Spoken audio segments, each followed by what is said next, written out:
Hello everyone and welcome back to my YouTube channel. आज मैं आप लोगों के साथ मेरा ब्राइडल ज्वेलरी शॉपिंग शेयर करने वाली हूँ। तो आप लोगों को जैसे पता ही है कि बाज़ार में पार्किंग का बिल्कुल जगह नहीं मिलता, इसीलिए हम लोग अलग अलग करके 2 टू व्हीलर्स लेके निकल पड़े। वो मम्मी पापा आगे आगे जा रहे थे और मैं भाई के साथ अलग से पीछे पीछे स्कूटी में जा रही थी।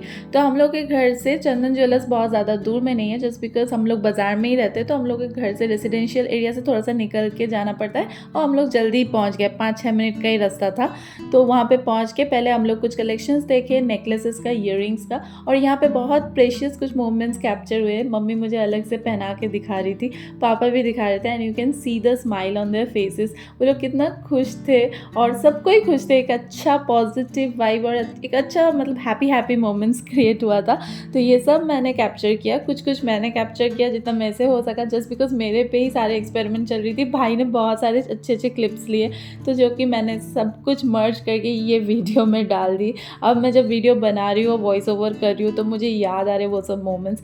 मतलब अभी तो हो गए 2-3 महीने, मैं तो लेट हूँ एज़ यूजुअल वीडियो अपलोड करने में भी, लेकिन फिर भी मुझे जब ये सब दिख रहा है ना, आई एम जस्ट फीलिंग कि एक नॉस्टैल्जिक वाला वाइब आ रहा है। एनीवे, तो फिर वहाँ पे बहुत सारी चीज़ हम लोगों ने देखा। ये जो चोकर्स थे ये मुझे अच्छे लगे, बट मुझे बहुत ज़्यादा हेवी लग रहा था, मेरे गले में बैठ रहा था, तो मैंने ऐसे कुछ लिया नहीं। मैंने बस ट्राई करके देखा। मेरी मम्मी को ये पसंद आया था, लेकिन मुझे ये ज़्यादा कंफर्टेबल नहीं लग रही थी और मुझे ये बहुत ज़्यादा हेवी लग रही थी। मुझे लग रहा था कि आफ्टर वेडिंग में भी इसको मैं यूज़ नहीं कर पाऊँगी, तो इसीलिए मैंने ये पर्टिकुलर जो वैरायटी है वो नहीं लिया। मैंने कुछ अलग चोकर्स लिए जो कि आप मेरे शादी के व्लॉग्स में भी देखे होंगे। ये चोकर सेट जो है वो मुझे बहुत पसंद आया था, तो मैंने ये लिया। और कुछ मैंने अलग से भी चोकर्स लिए थे, जो मैं शादी के अलावा भी जो बाकी रिचुअल्स वाले डे होते हैं, जैसे आईब्रो भात हो गया, ओधी हो गया, हम लोगों का विदाई हो गया, इस सब में भी मैंने पहना था। तो आप लोग तो देख ही सकते हो। ये शाखा पौला तो हम लोग के बंगाली ब्राइडल्स के लिए एक मतलब बहुत ही इम्पॉर्टेंट सिग्निफिकेंट चीज़ होती है, तो मैंने ये भी लिया था। फिर ये नुआ कलेक्शन, फिर हम लोग ना सेनको से भी कुछ कलेक्शन देखे थे, और बीच में से जो भी आप पिक्चर्स देख रहे हो ना, वो कुछ थे जो लड़के को देने था आशीर्वाद वाला, तो वो सब चीज़ भी हम लोग यहाँ से लिए। तो उसका सारा चीज़ हम लोग कुछ ऑर्डर दिए थे, क्योंकि हम लोग सारा चीज़ रेडीमेड नहीं लिए थे। पापा को ऐसा मतलब लगता है कि ऑर्डर वाली चीज़ थोड़ा अच्छे से अपने मन से बनता है, कुछ कस्टमाइजेशन करना होता है, तो वो भी हम करा सकते हैं। तो इसीलिए हम लोगों ने कुछ डिज़ाइंस देखा था और कुछ अपना भी इनपुट्स डाला था। फिर उन लोगों को हम लोग टाइम दिए थे, तो वो लोग एक पर्टिकुलर टाइम से पहले हम लोगों को डिलीवरी दे दिए थे।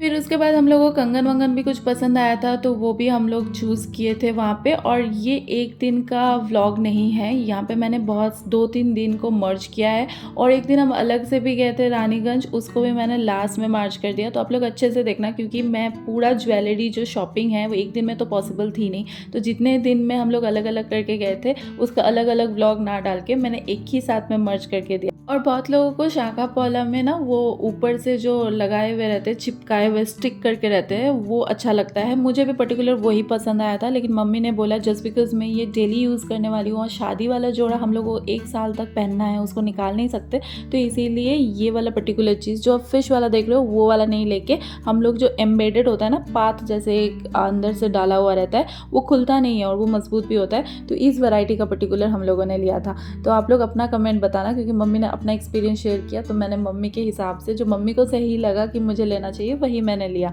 लेकिन मुझे ना वो वाली ज़्यादा अच्छी लगी थी, मतलब ये वाली जो अंदर से मतलब ऊपर से चिपकाया हुआ है, लेकिन ये वाला मैंने नहीं लिया।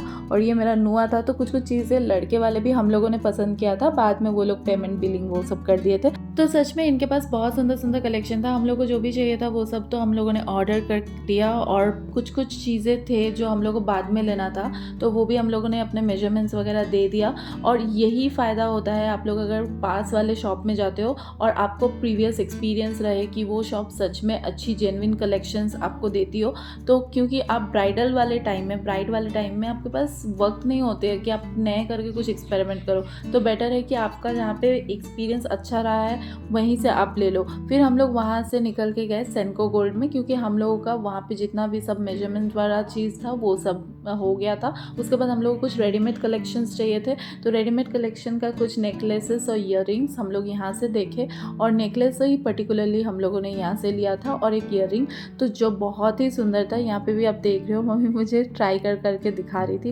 बहुत प्यारा कलेक्शन है, और पर्टिकुलरली सेनको का गोल्ड का कलर भी बहुत सुंदर है। मतलब कुछ ज्वेलर्स के पास एक गोल्ड का वैरायटी होता है, पता नहीं मुझे तो इतना गोल्ड का एक्सपीरियंस नहीं है, लेकिन उनका जो कलर होता है ना, बाकी कुछ दुकान से कलर थोड़ा वैरी करता है। तो कलर को लेके मेरी मम्मी खास करके बहुत ज़्यादा पर्टिकुलर है। उनको जो अच्छा लगता है वो चाहती है कि वही वाला चीज़ मेरे पे चढ़े, एटलीस्ट मेरे बिग डे पे। तो उन लोगों ने सब कुछ अपना हिसाब से जो चाहा सब मेरे से हो गया, मतलब मेरे से करवा लिए। और मैं तो छुट्टी पे गई थी, तो मेरा काम ही था अभी 2-3 दिन का जो छुट्टी है उसको फुल यूटिलाइज़ करने मेरे शॉपिंग के लिए। कभी मैं ड्रेस खरीदने जा रही थी, कभी ज्वेलरीज, ये एक्सेट्रा एक्सेट्रा यही चल रहा था मेरे को। बस मतलब फुल डे मेरा यही काम था, घर में खाना पीना और बाहर जाके शॉपिंग करना, क्योंकि मुझे सारा जो चीज़ है ना वो इसी पर्टिकुलर टाइम फ्रेम में कंप्लीट करना था। तो मैंने यहाँ पे भी बहुत सारी चीज़ देखा, पापा पकड़ के दिखा रहे थे कि देखो ये वाले अच्छे लग रहे हैं या ये वाले। तो फिर हम लोगों को जो भी वहाँ से लेना था वो सब ले लिया। और उस दिन पर्टिकुलर ना रक्षाबंधन वाला दिन था, तो पापा को भी और भाई को वहाँ पे जो भी स्टाफ्स थे वो सब लोग राखी बांधे। तो बहुत ही एक स्पेशल स्वीट सा जेस्चर था, मुझे तो बहुत पसंद आया, तो मैंने वो भी व्लॉग में डाल दिए। सच में इन लोगों का हॉस्पिटैलिटी बहुत ही अच्छा है। बहुत सारे ज्वेलर्स के पास हम लोग जाते हैं, बहुत सारे त्यौहार होते हैं, सब लोग तो सब नहीं मनाते हैं, लेकिन सेनको आई थिंक बहुत सारे रिचुअल्स होते हैं, बहुत सारे त्यौहार होते हैं जो वो लोग चाहते हैं कि सब अपने कस्टमर्स के बीच में वो लोग उसको सेलिब्रेट करें। And this is what attracts the customers, क्योंकि कस्टमर्स भी चाहते हैं ना कि आपको over and above the service क्या मिल रही है। आप तो खरीदोगे ही, जाके तो खरीदने ही गए हो, लेकिन उसके बाद आपको अगर कुछ एक्स्ट्रा मिलता है ना तो वो भी बहुत स्पेशल होती है। सो उस दिन तो सेनको से हम लोग डायरेक्ट घर वापस आ गए थे, क्योंकि काफ़ी लेट हो गया था और कहीं और नहीं जा सकते थे। और ये जो अभी आप क्लिप देख रहे हो ये था नेक्स्ट डे का। हम लोग फिर चंदन ज्वेलर्स गए थे, वहाँ पे लड़के के आशीर्वादी के लिए जो भी हम लोग को ज्वेलरीज लेना था वो सब हम लोग ले लिए। मम्मी ने तो पहले से ही मेरे हस्बैंड के सारे मेजरमेंट्स लेके रख लिया था कि कड़ा का कितना साइज़ होना चाहिए और रिंग्स का, तो उसके अकॉर्डिंग सब कुछ हम लोग डिज़ाइन चूज़ कर लिए। और ये भाई के ऊपर एक्सपेरिमेंट चल रहा था, क्योंकि पापा को देखना था कि गले का जो चेन है वो कितने लेंथ तक आता है। हम लोग लड़के एक चीज़ देखने के वही लेके वापस आ गए, ऐसा भला कभी हो सकता है? तो एज़ यूजुअल हम लोग वहाँ पे और भी बहुत सारे डिज़ाइंस देख रहे थे जो मैं रेगुलरली वेयर कर सकूँ, क्योंकि मम्मी बोल रही थी ये सब भारी ईयररिंग्स ओकेजनली पहनने के लिए ठीक है, लेकिन ये रेगुलरली एथनिक या वेस्टर्न के साथ पहनने लायक है नहीं। तो हम लोग वहाँ पे भी कुछ चीज़ें देख रहे थे। फिर मैं फिंगर रिंग्स देखने लगी, लेकिन मुझे यहाँ पे खास कुछ फिंगर रिंग्स पसंद नहीं आया, तो हम लोग फिंगर रिंग्स बाद में लिए थे।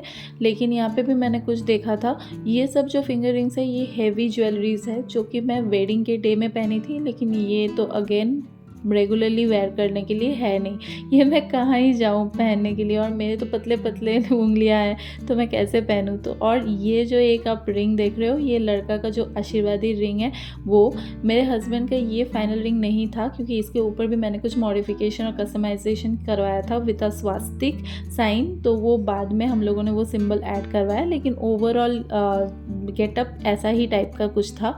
और फिर वहाँ से हम लोग निकल गए और गए तनिष्क में। वहाँ पे मैंने फिर से कुछ रिंग्स देखा था। ये सब रिंग्स मेरे एंगेजमेंट रिंग नहीं है, क्योंकि मैंने अपना एंगेजमेंट रिंग मेरे हस्बैंड के साथ जाके फाइनली परचेज़ किया था कोलकाता के कैरेटलैंड से। वो मैं आगे के ब्लॉग्स में आप लोगों के साथ शेयर कर दूँगी। तनिष्क के कलेक्शंस तो सच में बहुत ही अच्छा है, there is no doubt, but यहाँ पे भी मुझे वैसा खास कुछ आ नहीं रहा था, क्योंकि मेरा मेजरमेंट सही नहीं हो रहा था। मेरे उंगलियाँ कुछ ज़्यादा ही पतले थे, और वो लोग बोल रहे थे कि वो लोग कस्टमाइज़ करके मेरे मेजरमेंट के अकॉर्डिंग बना के देंगे, but it will take some time, क्योंकि उस टाइम में हेवी रश था ऑर्डर्स से, तो मेरे को वेट नहीं करना था, क्योंकि मेरे को अगेन कोलकाता वापस आना था।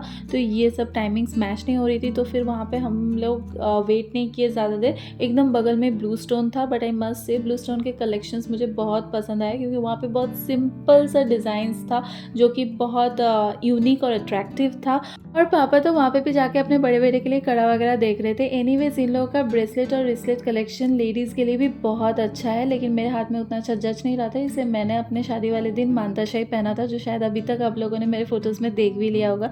सो that was it all about my bridal shopping. और भी बहुत सारे एक्साइटिंग ब्लॉग्स आने वाले हैं। Stay tune, bye.